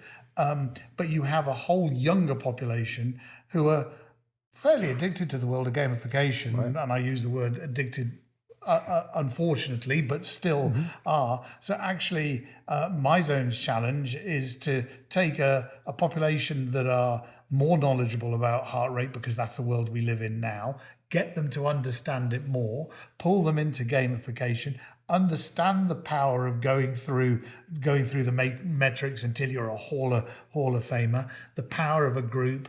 Matt works out, I see it, I like it, he sticks a photo, I can make a comment, all those things, which is being developed by MyZone within our community. But let's face it, Facebook and TikTok and these guys, they do it, and they're doing it forever. We're educating a population who understand the art of communication and gamification, right. And the power of competition and the desire, and most of all, the need to be rewarded. And the MyZone's secret sauce, absolutely secret sauce, is that it levels the playing field. Yeah. Doesn't matter how much. If I go on to, if I'm in California with you guys and we go for a run on the beach, I'm gonna earn more MEPs because you guys are gonna outrun me, and my heart rate's gonna be through the roof. And maybe on a Versa climber, because it's my thing, maybe I'll do quite well on that thing. Kids, suddenly you're picking a football team. The last person to be picked in the football team, who's going, oh God, I never get picked, is there. Then in it, he's wearing MyZone. And at the end of the exercise session, they're looking at it and saying, so Steve, whatever his name happens to be, he put the most effort in today. And suddenly, all these kids are being rewarded for effort. People are rewarded, and they understand effort. They create a community. It all happens. So it's how do you get the momentum? The challenge, the absolute challenge in the region is being respectful to what they're trying to achieve here, not talk down to the region. We're always in danger of talking down, whether it's an equipment supplier, a manufacturer, or whatever. It's because we've been doing it for so long, we assume people who haven't been doing it therefore need gently nudging. They don't. They get it. They just need your help and support, and you need to be listening to what they're trying to achieve. And I think, from my point of view, my personal point of view for this region, I want all the leaders, whether they're in the health sector, fitness clubs, or whatever, I hope we convince them to embrace MyZone. And I hope that they say, what I like about working with Dave Stalker is he's got two ears and he's listening to what I'm saying and telling me how it works, not just speaking. You talk about leadership in the region, and you've been involved with EuropeActive, UK equivalent. I think it was Fitness Industry Association. And then EuropeActive, yeah. And then EuropeActive. And then you come here and you see the leadership of this country. And clearly, from my perspective, a big difference in terms of how they set a vision, how they get behind it. What are your, like, you deal with these people on an intimate level, so you've probably got a much better understanding of I have. But what do you think they're doing here, and what do we need to be learning in places like UK and Europe from how seriously they're taking the health of their nation? Yeah, they have lots of advantages. They have lots of advantages just by the government structure of the kingdom, the royal family, and the ability, therefore, to set a medium long-term goal, which they will be able to deliver, because there isn't going to be a change of party, there isn't going to be different people, and all those things. That is just an enormous change. There's obviously, as long as the business case is right, there's also plenty of wealth and people who will invest in that change. So I think I have been to number 10 Downing Street, maybe 4 or maybe 5 times. 5 different prime ministers who have listened to me rabbit on, accepted what I've said, and then lost the next election. Hopefully not because of what I said. But the net result is it's really hard to keep that momentum going. Here the momentum's there. I mentioned it earlier, but if you take the Saudi 2030 document, even if you just take the basic part of it, you just take the crib sheet, the bit that's easy to read on the internet, you think, wow, it's about a holistic health and delivery of your whole population, and everything will come from that. And then if you dig into the details of where they hope to go with health and things like that, you realize that everything I've banged on about at various, at the EU, at the House of Commons, at Geneva, with the World Health Organization, they absolutely get it. They want to be helped on that journey because they can see that through experience, we have knowledge to share. But I think the greatest thing they've got is they have a long-term vision, they have the people who are able to deliver it, they have the stability to do it, and they can do it. And you look at NEOM and things like this, these are things that actually when you read about, you can't believe. It's like reading a fantasy novel. You can't believe that's possible. It seems incredible. It seems incredible. And it's happening. It's happening. It's happening. And then you take our bit, making a difference to the health of the nation through fitness. Yeah, it's like a tiny chunk of ambition in their whole thing. It's a crucial chunk because the rest works. But what I love is there is no limit to the creativity and thought process and where we go. We all look at AI and all the rest of it, and where it's going, whoa, just what do you see here? Embrace it, make it work. How does it fit in? How does it change our population? How does it strive us forward? How do we make a difference? And it's not a selfish nation. Right. It is aware of the rest of the world. And I think that's fantastic. Dave Stalker, thank you very much for your time today. It's an absolute pleasure to chat to both of you. Thanks, Dave. Thank you. Well, we are happy to have Physique 57's founder and CEO, Jennifer Maanavi, all the way from New York. So this is a New York brand who we are having on the L.I.F.T.S podcast at Beyond Active. Yeah, thank you for having me. Yeah, we're really glad that you can make it. So for the audience, I know all about you and your brand.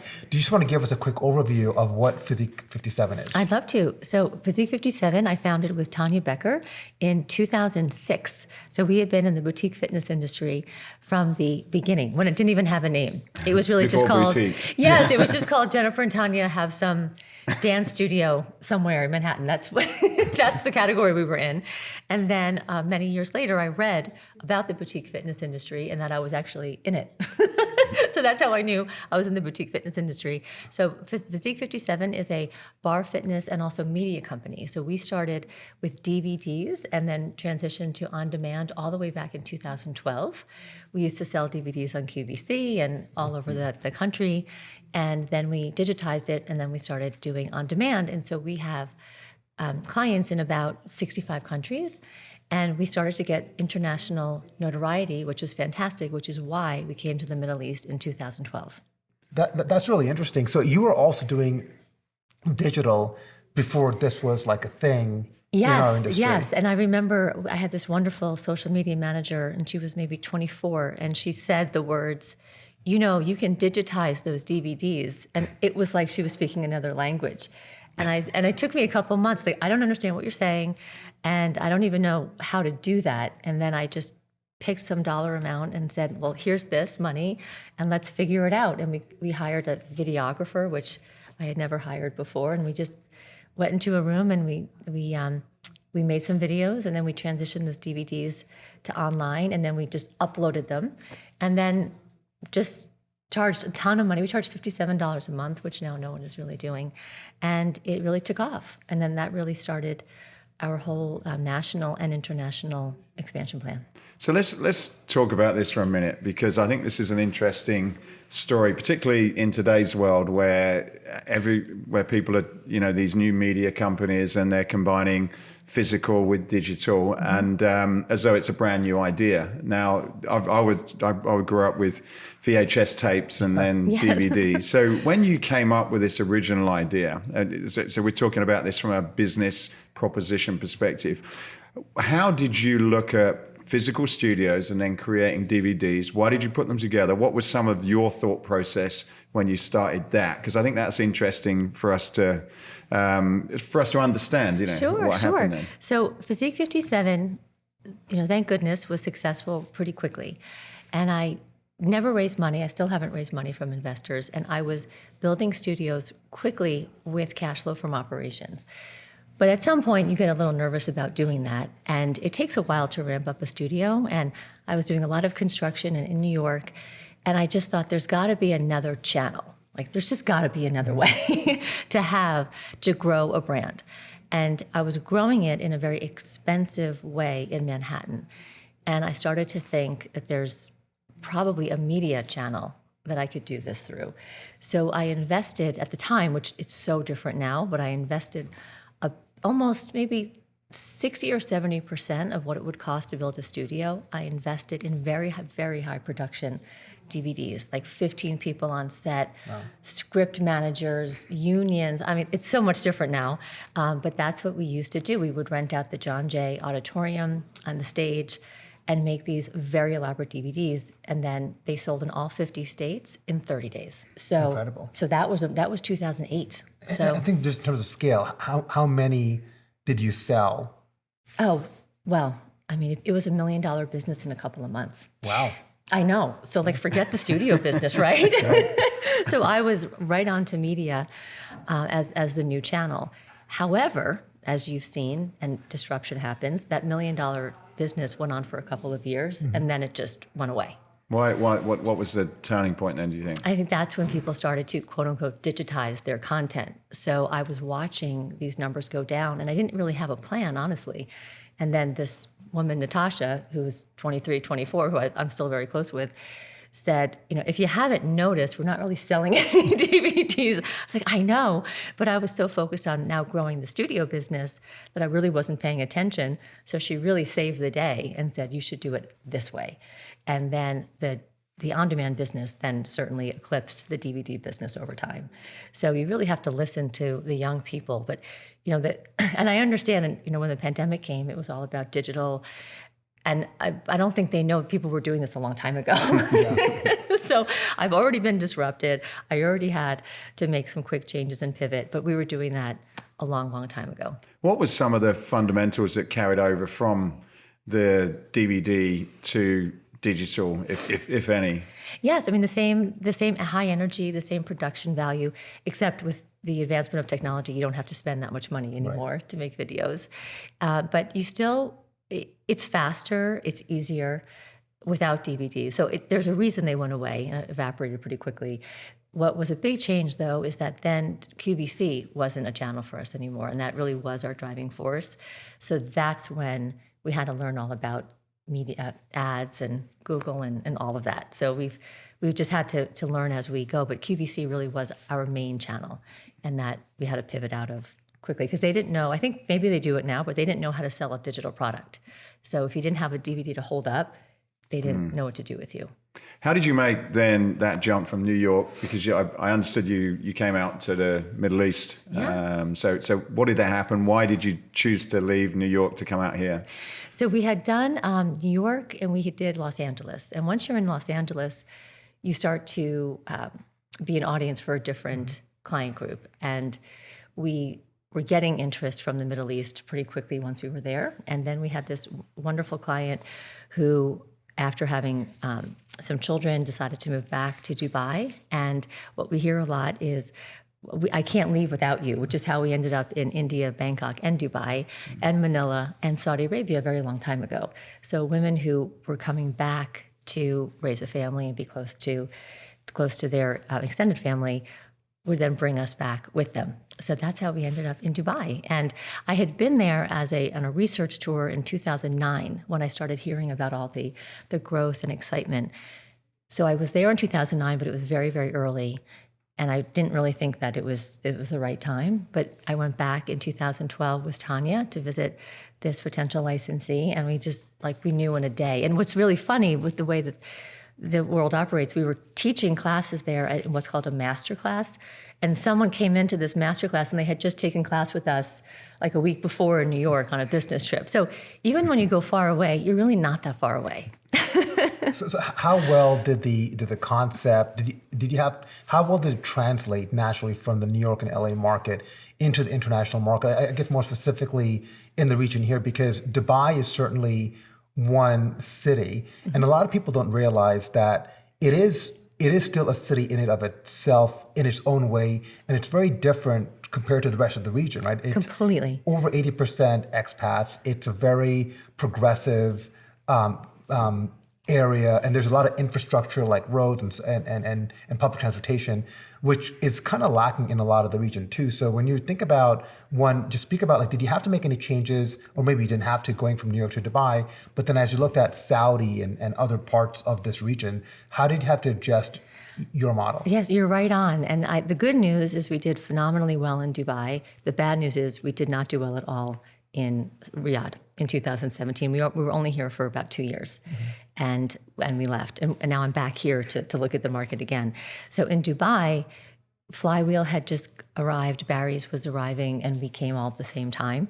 And we had a terrific licensee. Marketing was really her forte. And we really were selling out classes there right away. And then we built another studio. So that did really well. And then like New York and really all of the US, it got saturated and ClassPass came.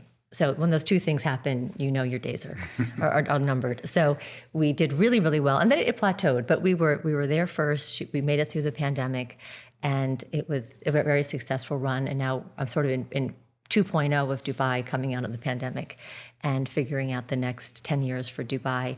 And Saudi, we had a strong start, a very strong partner. We were just really early. And being here now in February 2024, I was really pioneering when I was doing this in February 2017, because I think now it's starting to grow. But back then, we were just early. I don't think we did anything necessarily wrong. It just, people were not used to habitual exercise. Like they would come, but they would maybe come once a month, something like that. What do you think are some of the lessons, advice that you can give to people that are out here? Like there's nearly, I think around about 1,000 people that are looking at the market, from suppliers to developers, you name it, they're all here. And there's a lot of excitement in the region. And with that, as you see in all markets, you can get this sort of overconfidence and then the pendulum swings back in the opposite direction. So in order to make sensible, but logical, progressive moves, but without overstretching yourself, what advice can you give to people that are in that stage? So, and I've been listening to a lot of the speakers here, and what I'm impressed with, and this is the advice I would give, is even these gyms with, going on to 70, 80, 100 locations and more are all talking about the consumer first and how much they care for the consumer. Someone just spoke, they're very proud. I think Enjoy just spoke, very proud that 53% of their members are female. Like they're very, very focused on the consumer. And what I would advise is that people in a new market do not need to be wowed. They just don't. And I think there's some brands that have come here that didn't make it, that it was like a big splashy, like we're here, and kind of like, aren't you lucky that we're here now? And like all your problems are solved because we've showed up. And that is not the way it works. I think clients want to be loved, not wowed. And women in general, like if you're on a date and some guy is telling you all about his awesomeness, you lose interest in a second. It's just, you just want to have a conversation. So I think they come here thinking that they're saving the day because a New York or London brand has arrived. They really don't care. They just care about that first 10-minute interaction. So if you just focus on those first 10 minutes and the last 10 minutes, you can have, shiny lights and all that neon and all that stuff, but really, you just need to care for the client. And I think we did that when we were here. The women, it was women only, And it was a very lovely community that she had. We just didn't have enough people in the community. So it was just too small. And looking at 2017 was when he came into Riyadh. That was actually one of the first times I think where women could actually even join a gym and work out, right? So you were one of the first pioneers to come into that. And compared to, again, other parts of the world, other regions in the Middle East, there is a transformation that is happening at an epic scale, maybe never before done in terms of like modern history with the culture and the regulations in the region, in the KSA specifically, a lot around women and a lot, one talking about, and I know this sounds crazy for us coming from the East Coast, but women could not work out in Saudi Arabia until I think it was 2017 when you first came here. Then you couldn't play music. And music has, so now looking at 2024, not only are women allowed to work out, but they're working out in some cases more than men. They're exploring different forms of fitness. They're listening to music. They are driving on their own, which is something you could not do before either. Speak a bit about, I think, the role that fitness, strength, brands like yourself plays into empowerment of women, because I think that in some ways, as the country is trying to figure things out, fitness and wellness and the community around it and the brands around it could really play a pivotal role in empowering that movement. Completely. When you give a woman the ability to take care of her own body and choice with her own body, you open up the whole world. And in America, they're taking some of that back, which is it's going to have consequences going forward. But here, when you say you can go work out and you can drive, you can get to work. I think 40% of the workforce is now female. It's like a comprehensive transformation for women. So you can help yourself to be healthy. You can go to work. You can drive. It's going to have implications in the long term, even beyond just your body, but the family unit and lots of other areas. When we did our opening event at the studio back in 2017, it was packed. And there was really actually a very big nutrition component. We didn't offer that at Physique 57 at the time, but people were even questioning what sort of food should I eat. Like they didn't know that they just didn't know what you are even supposed to eat to be healthy. But now I think it's very, like I was at Joe the Juice here last night and everyone's having these fruit shakes and the healthy go on food. Here, have they? Yes, I went down to the financial district last night and there was a long line at Joe the Juice. Yeah. And they are just really starting to understand the nutrition element also. But once a woman can just get up on her own, drive, go work out, see definition in her body, see that she's losing weight, and now with all these metrics, you can see instantly how you're becoming healthier. It's just the beginning, and it's going. And they do need to be healthier in Saudi Arabia. It's not the healthiest country in the region or the world by far, and that's something that they really have to contend with. And what's fascinating and amazing to me is the government support for health and fitness in sports here, and we don't have that in America. Which is strange. Which is strange. In fact, I think you mentioned two things about women's rights going the other direction when Saudi's going one direction, which again is seemingly unthinkable. Completely unthinkable. And you look at the support, right? We used to have the President's Challenge in schools. Fitness. Yeah, what year was that? In the 70s? Yes, I got it. I got it in sixth grade. I got the presidential award. In the 90s, and we had it. In fact, it was transformative for my life, coming here. But think about it, they're pulling PE out of schools today. I know. And here it's going the other way. So I think in a lot of ways, and I never thought I would really say this, but there is, some innovation, maybe, and some more progressive thinking in terms of direction that's happening here. When you think about, though, at the same time, this is a very proud country with an incredibly rich history, with incredibly rich cultural history. We had a chance, Matthew, yesterday to go to the Al-Diraya area and kind of explore the old fort and really, kind of get immersed into Saudi culture, which is incredible and very rich. How do you think about, your brand or brands that are wanting to come here? How important is it to incorporate the culture and the region and even the foods and those sorts of things? It's so important. And I think, and just one point that I wanted to make on what you were saying about how America might be going backwards is here, necessity breeds invention. We know that. And they really needed to get their country healthier. They need to employ people. They want to keep people here. So the government is doing so much to make this market so successful. And then these companies going public, because that's not as common in America too. So I think most of the people here have talked about companies going public, which is amazing. So the fact that the government is supporting the industry is going to make them move so much faster. And then getting to the other question about the culture, it's so important. And I actually did a tour last night of the Core Club, which is that beautiful, amazing facility. And the woman, the salesperson, used the word proud twice. She's proud of Core Club. She's proud it's a Saudi brand. And then she said that she's proud that she works there.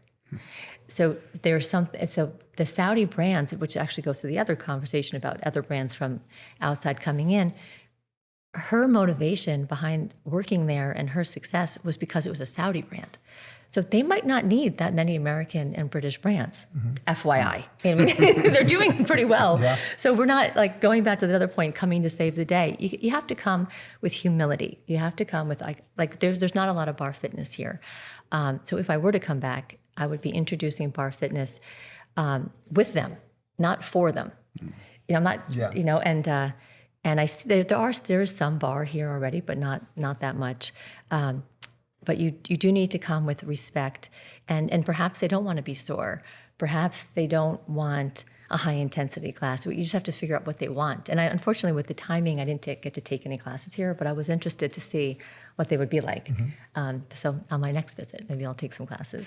Well, look, thank you very much for your time today. Appreciate your insight, and enjoy the rest of the event. Thank you. Thank you so Jennifer. much. Thank you.